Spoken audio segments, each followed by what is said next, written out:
Hello, ನಮಸ್ಕಾರ ವೀಕ್ಷಕರೇ, ಹೇಗಿದ್ದೀರಾ ಎಲ್ಲರೂ? ತುಂಬಾ ಟೈಮ್ ಆಗಿತ್ತಲ್ವಾ? ನಾನಂತೂ ಶೂಟಿಂಗೇ ಮಾಡಿರಲಿಲ್ಲ, ತುಂಬಾ ಬ್ಯುಸಿಯಾಗಿ ಹೋಗ್ಬಿಟ್ಟಿದೆ. ನಾನು ಮನೆಯಲ್ಲೇ ಮಕ್ಕಳ ಜೊತೆನಲ್ಲೇ ಸುಮಾರು ಕಾರ್ಯಕ್ರಮನೂ ನಡೀತಾ ಇದೆ. ನಂದು ಡ್ಯಾನ್ಸ್ ಪ್ರೋಗ್ರಾಮು ಇತ್ತು ಮೊನ್ನೆ. ಸುಮಾರು ಫೋಟೋಸು, ವೀಡಿಯೋಸು, ರೀಲ್ಸ್ ಕೂಡ ಹಾಕಿದ್ದೀನಿ ನಾನು ಇನ್ಸ್ಟಾಗ್ರಾಮ್ನಲ್ಲೇ.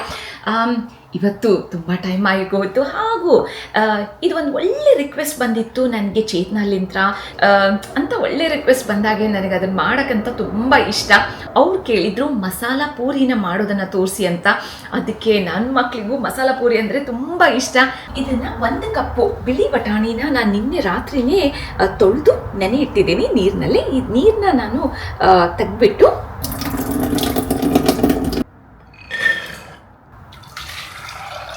ನಾನು ಇದಕ್ಕೆ ಎಷ್ಟು ನೀರು ಬೇಕೋ ಅಷ್ಟೇ ನೀರನ್ನ ಹಾಕ್ತಾ ಇದ್ದೀನಿ. ತುಂಬ ಜಾಸ್ತಿ ಏನು ಹಾಕ್ತಾ ಇಲ್ಲ. ಈ ಕುದ್ದಿರುವಂಥ ನೀರನ್ನು ಕೂಡ ನಾನು ಅದ್ರ ರಗಡ ಮಾಡಿದಾಗೆ, ಅದರದ್ದು ಮಸಾಲ ಪೂರಿದು ಮಸಾಲ ಮಾಡಿದಾಗೆ ಅದನ್ನು ಕೂಡ ಬಳಸ್ತೀನಿ. ಸ್ವಲ್ಪ ಉಪ್ಪನ್ನು ಕೂಡ ಸೇರಿಸ್ತಾ ಇದ್ದೀನಿ ಈ ಕುಕ್ಕರ್ನಲ್ಲೇ. ನಾನು ಪೂರಿನೂ ಸಹ ಮನೆಯಲ್ಲೇ ಮಾಡೋಣ ಅಂತಿದ್ದೀನಿ. ಸುಮಾರು ಜನ ಪೂರಿನ ಉಬ್ಬಿಸಿ, ಅಂದರೆ ಉಬ್ಬಿದ ಪೂರಿನಲ್ಲೇ ಮಸಾಲಾನ ತುಂಬಿಸ್ತಾರೆ. ಅಥವಾ ಕೆಲವೊಂದು ಜನ ಫ್ಲ್ಯಾಟ್ ಪೂರಿ ಆ ಥರದ್ದು ಮಾಡಿಕೊಂಡು ಕುರುಮ್ ಆಗಿರುವಂಥ ಪೂರಿನೂ ಕೂಡ ಅದರ ಮೇಲೆ ಮಸಾಲಾನ ಹಾಕ್ತಾರೆ. ಇವಾಗ ನಾನು ನನಗೆ ನಮ್ಮ ಮನೆಯಲ್ಲಿ ಯಾವ ರೀತಿ ನಾವು ಮಾಡ್ತೀವಿ ಅಂದರೆ ಅದನ್ನು ಉಪ್ಸಲ್ಲ, ಅದನ್ನು ಫ್ಲ್ಯಾಟಾಗಿ ಇಡ್ತೀವಿ. ಅದ್ರಗೋಸ್ಕರ ಇವತ್ತು ನಾನು ಆ ಥರ ತೋರಿಸ್ತಾ ಇದ್ದೀನಿ. ನೀವು ಬೇಕು ಅಂದರೆ ಇದನ್ನು ಸಹ ನೀವು ಉಬ್ಬಿಸ್ಬೋದು ಮನೆಯಲ್ಲೇ. ಇವಾಗ ಈ ಪೂರಿ ಮಾಡೋಕ್ಕೆ 1 ಕಪ್ಪು ಸಣ್ಣ ರವೆನ ತಗೊಂಡು ಇದಕ್ಕೆ 2 ಟೇಬಲ್ ಸ್ಪೂನ್ನಷ್ಟು ಅಕ್ಕಿ ಹಿಟ್ಟು, ಸ್ವಲ್ಪ ಉಪ್ಪು ಹಾಗೂ ಒಂದು ಸ್ವಲ್ಪ ಎಣ್ಣೆ, ಇದನ್ನು ಮೊದಲು ಮಿಕ್ಸ್ ಮಾಡ್ಕೊಂಡ್ಬಿಡೋಣ. ಫಸ್ಟು ಎಲ್ಲ ರೀತಿಯಲ್ಲಿ ಇದನ್ನು ಕಲಿತ ಮೇಲೆ ಇದಕ್ಕೆ ಎಷ್ಟು ಬೇಕೋ ಅಷ್ಟೇ ನೀರು ಹಾಕೋಣ. ಈ ಹಿಟ್ಟು ಕಲಸೋ ಹೊತ್ತಿನಲ್ಲೇ ನೀವು ಗಟ್ಟಿಯಾಗಿ ಕಲಿಸ್ಬೇಕು. ಇದನ್ನು ಮೆತ್ತಗೆ ಕಲಿಸ್ಬಾರ್ದು. ಗಟ್ಟಿಯಾಗಿ ಕಲಿಸ್ದಾಗೆ ಎಣ್ಣೆ ಹಿಡ್ಕೊಳಲ್ಲ. ಹಾಗೂ ನಾವು ಮನೆಯಲ್ಲಿ ಮಾಡಿದಾಗೆ ಚಪಾತಿ ಹಿಟ್ಟು ಕಲಿಸ್ತೀವಲ್ಲ, ಅದು ಒಂದು ಸ್ವಲ್ಪ ಸಾಫ್ಟಾಗೇ ಇರುತ್ತೆ. ಬಟ್ ಇದು ಗಟ್ಟಿಯಾಗಿ ತಕ್ಕೋಬೇಕು. ಇದನ್ನು ಹೊರಗಡೆ ಪೂರಿನೂ ತೊಗೊಂಬಂದರೆ ತುಂಬ ಸುಲಭ ಆಗುತ್ತೆ, ತುಂಬ ಈಸಿ ಆಗುತ್ತೆ. ಬರೀ ನೀವೊಂದು ಮಸಾಲ ಮಾಡ್ಕೊಂಡ್ಬಿಟ್ರೆ ಸಾಕು, ಮಿಕ್ಕಿದೆಲ್ಲ ತುಂಬ ಈಸಿ ಆಗುತ್ತೆ. ಎಣ್ಣೆ ಜಾಸ್ತಿ ಹಿಡಿದಿರುತ್ತೆ. ಮನೆಯಲ್ಲಿ ಮಾಡಿದಾಗೆ ಒಂದು ಸ್ವಲ್ಪ ನಾವು ಕ್ಲೀನ್ ಎಣ್ಣೆ, ಒಳ್ಳೆ ಎಣ್ಣೆ ಬಳಸಿ ಪೂರಿನ ಮಾಡ್ಬೋದು ಮನೆಯಲ್ಲೇ. ಅದ್ರಗೋಸ್ಕರ ಇವತ್ತು ನಾನು ಪೂರಿನೂ ಸಹ ಮನೆಯಲ್ಲೇ ಮಾಡ್ತಾಯಿದ್ದೀನಿ. ಸೊ ಇದನ್ನು ಈ ಥರ ಗಟ್ಟಿಯಾಗಿ ಕಲಿಸ್ಕೊಂಡಿದ್ದೀನಿ. ಈ ಥರ ಮಾಡಿಕೊಂಡ್ರೆ ಇದು ಕರೆಕ್ಟಾಗಿ ಬರುತ್ತೆ ಮಸಾಲ ಪೂರಿಗೆ. ಹಾಗೂ ಇದನ್ನು ಇದೇ ಸೇಮ್ ನೀವು ಪಾನಿಪುರಿಗೂ ಬಳಸ್ಕೋಬೋದು, ಹಾಗೂ ಸೇವ್ ಪೂರಿಗೂ ಬಳಸ್ಕೋಬೋದು. ಇದನ್ನು ಕವರ್ ಮಾಡಿ ಒಂದು 15-20 ನಿಮಿಷ ರೆಸ್ಟ್ ಮಾಡಿದರೆ ಸಾಕು. ಇದು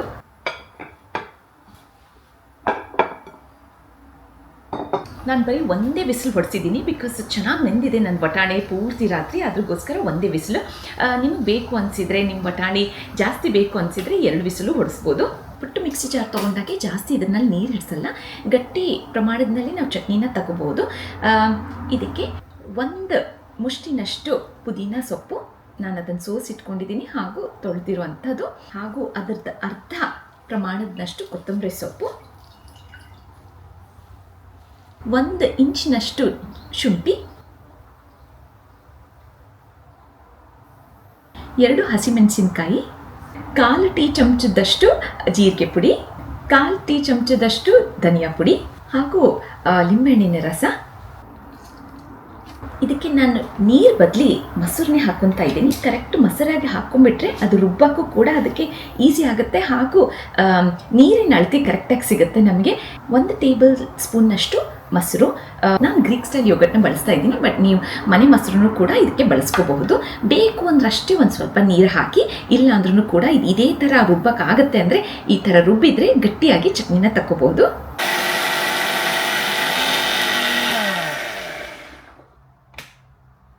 ನಾನು ಇದಕ್ಕೆ ಒಂದು ಸ್ವಲ್ಪನೂ ನೀರು ಹಾಕಿಲ್ಲ, ಅದೇ ಥರನೇ ಮಾಡಿದ್ದೀನಿ. ಚೆನ್ನಾಗಿ ರುಬ್ಬಿ ಚೆನ್ನಾಗಿ ಚಟ್ನಿ ಆಗಿದೆ. ಸೊ ಮಸಾಲದ ಇರುವಂಥ ಅಂಶನೇ ಸಾಕಾಗುತ್ತೆ ಇದು ಚಟ್ನಿ ಮಾಡೋಕ್ಕೆ. ನಾನು ಇದರಲ್ಲಿ ಉಪ್ಪು ಹಾಕೋದನ್ನು ಮರ್ತೋಗಿದ್ದೆ, ಅದ್ರಗೋಸ್ಕರ ಉಪ್ಪನ್ನ ಇವಾಗ ಸೇರಿಸ್ತಾ ಇದ್ದೀನಿ ನಾನು.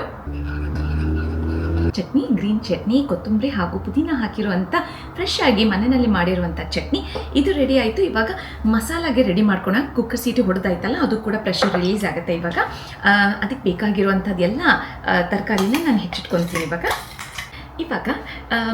ಬಟಾಣಿನಲ್ಲಿ ಇರುವಂಥದ್ದು ಒಂದು ಸ್ವಲ್ಪ ಒಂಥರ ವಾಸನೆ ಇರುತ್ತೆ. ಅದು ಎಲ್ರಿಗೂ ಇಷ್ಟ ಆಗಲ್ಲ. ಕೆಲವೊಂದು ಜನಕ್ಕೆ ಇಷ್ಟ ಆಗುತ್ತೆ, ಕೆಲವೊಂದು ಜನಕ್ಕೆ ಪರವಾಗಿಲ್ಲ ಅನಿಸುತ್ತೆ. ಮಸಾಲ ಪೂರಿನಲ್ಲಿ ಆಲೂಗಡ್ಡೆ ಹಾಕಲ್ಲ, ಬಟ್ ನಾನು ನಮ್ಮ ಮನೆಯಲ್ಲಿ ಮಾಡೋ ಹೊತ್ತಿನಲ್ಲೇ ಮಸಾಲೆ ಪೂರಿಗೂ ಕೂಡ ಆಲೂಗಡ್ಡೆನ ಹಾಕಕ್ಕೆ ಇಷ್ಟಪಡ್ತೀನಿ. ಯಾವುದೇ ಚಾಟ್ ಐಟಮ್ ಮಾಡಿದಾಗೆ ಆಲೂಗಡ್ಡೆ ಹಾಕಿದಾಗೆ ಅದರದ್ದು ರುಚಿ ತುಂಬಾ ಚೆನ್ನಾಗಿ ಬರುತ್ತೆ. ನಾನು ಅದಕ್ಕೋಸ್ಕರ 1-2 ಆಲೂಗಡ್ಡೆನ ಹಾಕ್ತಾ ಇದ್ದೀನಿ. ಇದು ತುಂಬ ಪುಟ್ಟು ಆಲೂಗಡ್ಡೆ ಇರೋ ಕಾರಣಕ್ಕೆ 4 ಹಾಕಿದ್ದೀನಿ. ಬಟ್ ಇದು ಎಂಟೈರ್ಲಿ ಆಪ್ಷನಲ್. ನಿಮ್ಗೆ ಬೇಕು ಅಂದರೆ ಅಷ್ಟೇ ಆಲೂಗಡ್ಡೆನೇ ಸೇರಿಸ್ಕೊಳ್ಳಿ. ಇದು ಅಥೆಂಟಿಕ್ ರೆಸಿಪಿ ಅಲ್ಲ, ಬಟ್ ನಂದೇ ಮೇಡ್ ಆಫ್ ವರ್ಷನ್ ಇದು. ಅದ್ರಗೋಸ್ಕರ ನಿಮ್ಗೆ ಬೇಕು ಅಂದರೆ ಆಲೂಗಡ್ಡೆನ ಹಾಕ್ಕೊಳ್ಳಿ, ಇಲ್ಲ ಅಂದ್ರೂ ಕೂಡ ಇದನ್ನ ಸ್ಕಿಪ್ ಮಾಡಿದ್ರೂ ತೊಂದರೆ ಇಲ್ಲ. ಬಟ್ ಆಲೂಗಡ್ಡೆ ಹಾಕಿದಾಗೆ ಅದರದ್ದು ಮಸಾಲ ಪೂರಿ ಮಾಡಿದಾಗೆ ಮಸಾಲ ಏನಿರುತ್ತಲ್ವ ಅದರದ್ದು ಅಂಶ ಟೇಸ್ಟ್ ತುಂಬ ಚೆನ್ನಾಗಿ ಬರುತ್ತೆ. ಅದಲ್ಲದೇನೂ ಕೂಡ ಅದೊಂಥರ ಮಂದಕ್ಕೆ ಬರುತ್ತೆ ಟೇಸ್ಟು, ತುಂಬ ಹರಿದು ಹೋಗಲ್ಲ, ನಿಂತ್ಕೊಳ್ಳುತ್ತೆ. ಪೂರಿ ಮೇಲೆ ಹಾಕಿ ಒಂದೇ ಬಿಸಿಲು ಹೊಡಿಸಿದ್ರೆ ಸಾಕು, ಆಲೂಗಡ್ಡೆ ರೆಡಿ ಆಗುತ್ತೆ. ಇವಾಗ ಕ್ವಿಕ್ಕಾಗಿ ಒಂದು ಮಸಾಲ ಮಾಡಿಬಿಡೋಣ. ರೆಡಿ. ಅದಕ್ಕೆ ಒಂದು ಮೀಡಿಯಮ್ ಸೈಜ್ ಪ್ಯಾನ್ ತೊಗೊಂಡಿದ್ದೀನಿ. ಇದಕ್ಕೆ 1 ಟೇಬಲ್ ಸ್ಪೂನ್ನಷ್ಟು ಎಳ್ಳೆಣ್ಣೆ ಬಳಸ್ತಾ ಇದ್ದೀನಿ. ನೀವು ಯಾವ ಎಣ್ಣೆ ಬೇಕೋ ಅದನ್ನು ಬಳಸ್ಬೋದು, ಬಟ್ ಒಳ್ಳೆಯದು ಎಳ್ಳೆಣ್ಣೆ ಬಳಸಿದರೆ ನಿಮ್ಮ ಆರೋಗ್ಯಕ್ಕೆ, ಅದಕ್ಕೋಸ್ಕರ ಎಳ್ಳೆಣ್ಣೆನ ಬಳಸ್ತಾ ಇದ್ದೀನಿ. ಸಣ್ಣಗೆ ಹೆಚ್ಚಿರುವಂಥ 1 ದೊಡ್ಡ ಈರುಳ್ಳಿ, ಇದು ಒಂದು ಸ್ವಲ್ಪ ಕೆಂಪಗಾಗಿದೆ. ಇವಾಗ ಇದಕ್ಕೆ 1 ಟೀ ಸ್ಪೂನ್ನಷ್ಟು ಗಾರ್ಲಿಕ್ ಆ್ಯಂಡ್ ಜಿಂಜರ್ ಪೇಸ್ಟ್ನ ಹಾಕ್ತಾ ಇದ್ದೀನಿ. ಒಂಥರ ಒಳ್ಳೆ ಗಮ್ಮಂತ ಸುವಾಸನೆ ಬರಲಿ ಅಲ್ಲಿ ತನಕ ಇದನ್ನು ಸ್ವಲ್ಪ ಕೈಯಾಡಿಸ್ಬಿಟ್ಟು 1 ಟೊಮೆಟೊ ಹಣ್ಣು. ಇವಾಗ ಟೊಮೆಟೊ ಹಣ್ಣು ಕೂಡ ತುಂಬ ಚೆನ್ನಾಗಿ ಮೆತ್ತಗಾಗಿದೆ. ಈ ಮಿಶ್ರಣಕ್ಕೆ ಇವಾಗ ಇದಕ್ಕೆ ಅರ್ಧ ಟೀ ಸ್ಪೂನ್ನಷ್ಟು ಜೀರಿಗೆ ಪುಡಿ, ಅರ್ಧ ಟೀ ಸ್ಪೂನ್ನಷ್ಟು ಕೊತ್ತಂಬರಿ ಕಾಳಿನ ಪುಡಿ, ಧನಿಯಾ ಪುಡಿ, 1/4 ಟೀ ಸ್ಪೂನ್ನಷ್ಟು ಅರಿಶಿನದ ಪುಡಿ, 1 ಟೀ ಸ್ಪೂನ್ನಷ್ಟು ಅಚ್ಚಕಾರ ಪುಡಿ, ಅರ್ಧ ಟೀ ಸ್ಪೂನ್ನಷ್ಟು ಹಸಿ ಖಾರ, ಹಸಿ ಮೆಣಸಿನ್ಕಾಯಿ, ರುಬ್ಬಿರುವಂಥ ಹಸಿ ಮೆಣಸಿನ್ಕಾಯಿ. ಇದನ್ನು ಒಂದು ಸುತ್ತು ಇಲ್ಲಿ ಒಗ್ಗರಣೆನಲ್ಲೇ ಕೈಯಾಡಿಸ್ಬಿಡೋಣ. ಆಗ ಕುದ್ದಿರುವಂಥ ಬಟಾಣಿ ಇತ್ತಲ್ವಾ, ಅದು ನೀರು ಸಮೇತ ನಾನು ಇದನ್ನೆಲ್ಲನೂ ಇದರಲ್ಲೇ ಸುರುತ್ತಾ ಇದ್ದೀನಿ. ಸೊ ನಿಮಗೆ ಬೇಕಪ್ಪ ಅಂದರೆ ಇದೇ ಥರ ಇಷ್ಟೇ ಮಾಡಿನೂ ಕೂಡ ನೀವು ಇದನ್ನು ಚೆನ್ನಾಗಿ ಕುದಿ ಬರೋ ತನಕ ಇದನ್ನು ಮಾಡಿ, ಇದಕ್ಕೆ ಉಪ್ಪು ಮತ್ತು ಗರಂ ಮಸಾಲ ಹಾಕಿ ಕುದ್ದಿರುವಂಥ 1-2 ಆಲೂಗಡ್ಡೆನ ಈ ಥರ ಸ್ವಲ್ಪ ಮೆತ್ತಗೆ ಮಾಡಿಬಿಟ್ಟು ಈ ಥರ ಹಾಕಿದರೆ ಇದು ಗ್ರೇವಿ ಕನ್ಸಿಸ್ಟೆನ್ಸಿ ಒಂದು ಸ್ವಲ್ಪ ಮಂದಗಾಗುತ್ತೆ, ಸ್ವಲ್ಪ ತಿಕ್ಕಾಗುತ್ತೆ. ಆವಾಗ ಪೂರಿ ಮೇಲೆ ಚೆನ್ನಾಗಿ ನಿಂತ್ಕೊಳ್ಳುತ್ತೆ. ಆವಾಗ ತಿನ್ನೋಕ್ಕೂ ಒಂಥರ ಟೇಸ್ಟ್ ಬರುತ್ತೆ ಆಲೂಗಡ್ಡೆ ಹಾಕಿದಾಗ. ಯಾವುದೇ ಚಾಟ್ಸ್ ಮಾಡಲಿ ಆಲೂಗಡ್ಡೆ ಮಾತ್ರ ಖಂಡಿತ ಬೇಕೇ ಬೇಕು. ಸಪೋಸ್ ನೀವು ಆಲೂಗಡ್ಡೆ ತಿನ್ನೋಕ್ಕೆ ಇಷ್ಟಪಡಲ್ಲ ಯಾವುದೇ ಕಾರಣಕ್ಕೆ ಅಂದರೆ ನೀವು ಇದನ್ನಲ್ಲೇ ಸ್ವೀಟ್ ಪೊಟೇಟೊನೂ ಕೂಡ ಬಳಸ್ಕೋಬಹುದು, ಅಥವಾ ಬಾಳೆಕಾಯಿನೂ ಕೂಡ ಇದರಲ್ಲೇ ಹಾಕಿದರೆ ತುಂಬ ಚೆನ್ನಾಗಿ ಬರುತ್ತೆ. ಇದ್ರದ್ದು ಆಲೂಗಡ್ಡೆದು ಆಲ್ಟರ್ನೇಟಿವ್ ಬೇರೆ ಯಾವುದು ಬಳಸ್ಬೋದು ಅಪ್ಪ ಅಂದರೆ ಗೆಣಸು ಹಾಗೂ ಬಾಳೆಕಾಯಿನ ಬಳಸ್ಬೋದು. ತುಂಬ ಹರಿಬಾರ್ದಿದ್ದು, ಸ್ವಲ್ಪ ಥಿಕ್ ಕನ್ಸಿಸ್ಟೆನ್ಸಿನಲ್ಲೇ ಇರಬೇಕು. ಆ ಥರನ ಮಾಡಿ ಇದು ಒಂದು ಸ್ವಲ್ಪ ಚೆನ್ನಾಗಿ ಕುದಿ ಬರಲಿ. ಇದು ಕುದ್ದಂಗೆಲ್ಲ ಎಲ್ಲ ಮಸಾಲೆ ಕೂಡ ಅದರ ಬಟಾಣಿನಲ್ಲೇ ಆಲೂಗಡ್ಡೆನಲ್ಲೇ ಎಬ್ಸಾರ್ಬ್ ಆಗಿ ಚೆನ್ನಾಗಿ ಬರುತ್ತೆ ಟೇಸ್ಟು. ಇವಾಗ ಇದು ತುಂಬ ಚೆನ್ನಾಗಿ ಕುದೀತಾ ಇದೆ. ಇದನ್ನು ಮುಗ್ಸೋಕ್ಕೆ ರುಚಿಗೆ ತಕ್ಕಷ್ಟು ಉಪ್ಪು ಹಾಗೂ ಗರಂ ಮಸಾಲ ಪೌಡರ್. ಇಷ್ಟೇ ಸಿಂಪಲ್. ಇದು ಚಾಟ್ ಅಂತೀವಿ, ತುಂಬ ಟೀಡಿಯಸ್ಸು, ಎಲ್ಲ ಕಷ್ಟಪಡುವಂಥದ್ದು ಅಂತ ನಾವೆಲ್ಲರೂ ಅಂದ್ಕೊತೀವಿ. ಆ್ಯಕ್ಚುಲಿ ನಿಜ ಹೇಳಬೇಕಂದ್ರೆ ಚಾಟ್ಸ್ ಮಾಡಿದಾಗ ಎಲ್ರಿಗೂ ಖುಷಿನೂ ತುಂಬ ಚೆನ್ನಾಗಿ ಸಿಗುತ್ತೆ, ಹಾಗೂ ಮಾಡೋದು ಕೂಡ ತುಂಬಾ ಸುಲಭ, ಈಸಿ. ನೀವು ಪೂರಿನ ಹೊರಗಡೆ ತೊಗೊಂಬಂದುಬಿಟ್ಟು ಚಟ್ನಿನೂ ಕೂಡ ಹೊರಗೆ ತೊಗೊಂಬಂದುಬಿಟ್ರೆ ಬರೀ ಮಾಡೋದೇನಪ್ಪ ಅಂದರೆ ಮಸಾಲೆ ಮಾಡೋದಷ್ಟೇ ಬಾಕಿ ಇರುತ್ತೆ ಮನೆಯಲ್ಲೇ. ಅಷ್ಟೇ ಮಾಡೋದು ತುಂಬಾ ಸುಲಭ, ಹಾಗೂ ಎಲ್ರಿಗೂ ಕೂಡ ಹಾಲಿಡೇಸ್ನಲ್ಲಿ ಎಸ್ಪೆಷಲಿ ಮಕ್ಕಳಿಗೆ ಇದನ್ನು ತಿನ್ಕೊಂಡಿರೋಕ್ಕೆ ತುಂಬಾ ಖುಷಿ ಆಗುತ್ತೆ. ಇದು ತುಂಬ ಚೆನ್ನಾಗಿ ಕುದಿ ಬಂದಿದೆ. ಇವಾಗ ಇದನ್ನು ಆಫ್ ಮಾಡ್ತಾ ಇದ್ದೀನಿ ನಾನು.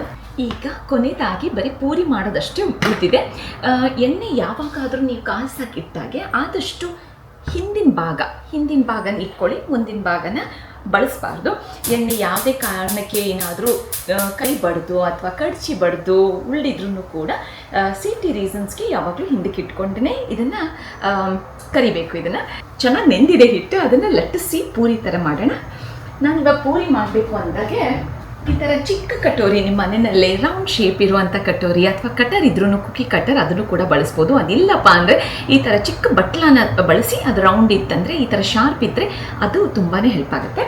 ನಾನು ಇದನ್ನು ಲಟ್ಸು ಹೊತ್ತಿನಲ್ಲಿ ಒಂದು ಸ್ವಲ್ಪ ಹಿಟ್ಟು ಬೇಕಾಗತ್ತಲ್ವ, ಅದು ಸಣ್ಣದಾಗಿ ಉಳ್ಳಿ ಮುರ್ಕೊತಾ ಇದ್ದೀನಿ. ಚಪಾತಿಗೆ ಹೇಗೆ ಮಾಡ್ತೀವಲ್ಲ ಅದೇ ಥರ ಫಸ್ಟಿಗೆ ಮಾಡ್ಕೊಂಬಿಟ್ಟು ಆಮೇಲೆ ಚಿಕ್ಕದನ್ನು ಕಟ್ ಮಾಡೋಣ. ಫಸ್ಟಿಗೆ ಲಟ್ಟುನ್ಗೆ ಮತ್ತು ಮಣೆಗೆ ಒಂದು ಸ್ವಲ್ಪ ಎಣ್ಣೆನ ಹಚ್ಚಿಬಿಟ್ಟು ಅದನ್ನು ಹಿಂಗೆ ಸವರ್ಸ್ಬಿಟ್ರೆ ಅವಾಗ ಉಳ್ಳಿ ಮುರ್ಕೊಳಕ್ಕೆ ಈಸಿ ಆಗುತ್ತೆ. ಇದು ಚೆನ್ನಾಗಿ ಒಂದು 15-20 ನಿಮಿಷ ಮೇಲೇ ನೆಂದಿದೆ. ಇದು ಉದ್ದಕ್ಕೆ ಫಸ್ಟಿಗೆ ಮಾಡ್ಕೊಂಡ್ಬಿಟ್ಟು ಆಮೇಲೆ ಒಂಥರ ಚಪಾತಿಗೆ ಎಷ್ಟು ಸೈಜ್ ನಾವು ಮಾಡ್ಕೊತೀವಲ್ಲ ಅಷ್ಟು ಸೈಜ್ನಷ್ಟು ಇಷ್ಟು ಉಂಡೆನ ಮಾಡಿ ಇಟ್ಕೊಂಡ್ಬಿಡೋಣ. ಮಿಕ್ಕಿದನ್ನೆಲ್ಲ ಯಾವಾಗಲೂ ಮುಚ್ಚಿಡಬೇಕು, ಡ್ರೈ ಆಗಬಾರ್ದು ಹಿಟ್ಟು. ಲಟ್ಸು ಹೊತ್ತಿನಲ್ಲೇ ನನಗೆ ಒಂದು ಸ್ವಲ್ಪ ಹಿಟ್ಟು ಬೇಕಾಗುತ್ತಲ್ಲ ಯಾವುದಾದ್ರೂ, ಇದಕ್ಕೆ ನಾನು ಅಕ್ಕೆ ಹಿಟ್ಟನ್ನ ಬಳಸ್ತಾ ಇದ್ದೀನಿ. ನೀವು ಬೇಕು ಅಂದರೆ ಮೈದಾನೂ ಕೂಡ ನೀವು ಬಳಸ್ಕೋಬಹುದು. ಇದು ಒಂಥರ ಗರಿ ಗರಿಯಾಗಿ ಕುರುಮ್ ಬೇಕಲ್ವಾ, ಅದ್ರಗೋಸ್ಕರ ಅಕ್ಕೆ ಹಿಟ್ಟನ್ನ ಬಳಸ್ತಾ ಇದ್ದೀನಿ ನಾನು. ಇದು ರೌಂಡ್ ಬಟ್ಲ ಕರೆಕ್ಟು ಮಸಾಲೆ ಪೂರಿಗೆ ಆಗುವಷ್ಟಿದೆ ಇದು. ಇದನ್ನು ಒಂದು ಮೂಲೆಗಿಟ್ಟು ಈ ಥರ ಹಿಂಗೆ ಮಾಡ್ಕೊಂಡ್ಬಿಟ್ರೆ ಪರ್ಫೆಕ್ಟ್ ರೌಂಡ್ ಶೇಪ್ ಆಗಿರುವಂಥ ಮಸಾಲೆ ಪೂರಿ ರೆಡಿ ಆಗೋಗುತ್ತೆ. ನಿಮ್ಗೆ ಇದನ್ನು ಬೇಕು ಅಂದರೆ ನೀವು ಉಬ್ಬಿಸ್ಕೋಬಹುದು, ಅಥವಾ ಬೇಡಪ್ಪ ಅಂದರೆ ಒಂದು ಫೋರ್ಕ್ ತೊಗೊಂಡು ಇದನ್ನು ಚುಚ್ಚಿಬಿಟ್ರೆ ಅದು ಖಂಡಿತ ಉಬ್ಬಲ್ಲ. ನಾನೊಂದು ಸ್ವಲ್ಪ ಹೆವಿ ಆಗಿರುವಂಥ ಫೋರ್ಕ್ನ ಬಳಸ್ತಾ ಇದ್ದೀನಿ. ಆವಾಗ ಇದು ನಿಮಗೆ ಮಾಡಿದಾಗೆ ಅದೊಂದು ಸ್ವಲ್ಪ ಪ್ರೆಷರ್ ಇರೋದಕ್ಕೆ ಖಂಡಿತ ಉಬ್ಬಲ್ಲ ಇದು. ಸೊ ಈ ಥರ ಚುಚ್ಚಿಬಿಟ್ರೆ ಎಣ್ಣೆನಲ್ಲಿ ಹಾಕಿ ನೀವು ಕರೆದಾಗೆ ಇದು ಚೆನ್ನಾಗಿ ಫ್ಲ್ಯಾಟಾಗಿ ಇರುತ್ತೆ, ಹಾಗೂ ಗರಿನೂ ಬರುತ್ತೆ. ಮಿಕ್ಕಿದ ಎಕ್ಸ್ಟ್ರಾ ಡೋನೆಲ್ಲ ತೆಗೆದುಬಿಡೋಣ, ಸೇರಿಸಿ ಮತ್ತೆ ದೊಡ್ಡದಾಗಿ ಮತ್ತೆ ಲಟ್ಟಿಸ್ಕೋಬೋದು.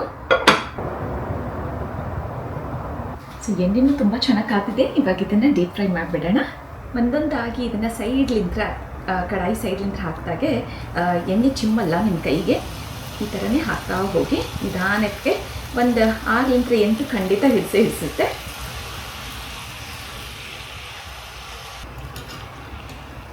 ಈ ಥರ ಒಂಥರ ಗೋಲ್ಡನ್ ಕಲರ್ ಬರೋ ತನಕ ಇದನ್ನು ಎಣ್ಣೆನಲ್ಲೇ ಆ ಕಡೆ ಈ ಕಡೆ ಎರಡು ಕಡೆ ಚೆನ್ನಾಗಿ ಕರ್ಬಿಟ್ಟು ಇದನ್ನು ಒಂದು ಟಿಶ್ಯೂ ಮೇಲೆ ಈ ಥರ ತೆಗೆದುಬಿಟ್ರೆ ಎಣ್ಣೆ ಎಲ್ಲ ಹೀರ್ಕೊಡುತ್ತೆ. ಒಂದು ಲಾಟ್ ಚೆನ್ನಾಗಿ ಡೀಪ್ ಫ್ರೈ ಮಾಡಿ ಮಸಾಲೆ ಪೂರಿಗಂತ ತೆಗ್ದಿದ್ದಾಯಿತು. ಇವಾಗ ಮಿಕ್ಕಿದ್ದನ್ನು ನಾವು ಚೆನ್ನಾಗಿ ಒಬ್ಬಿಸ್ತಾ ಇದ್ದೀವಿ.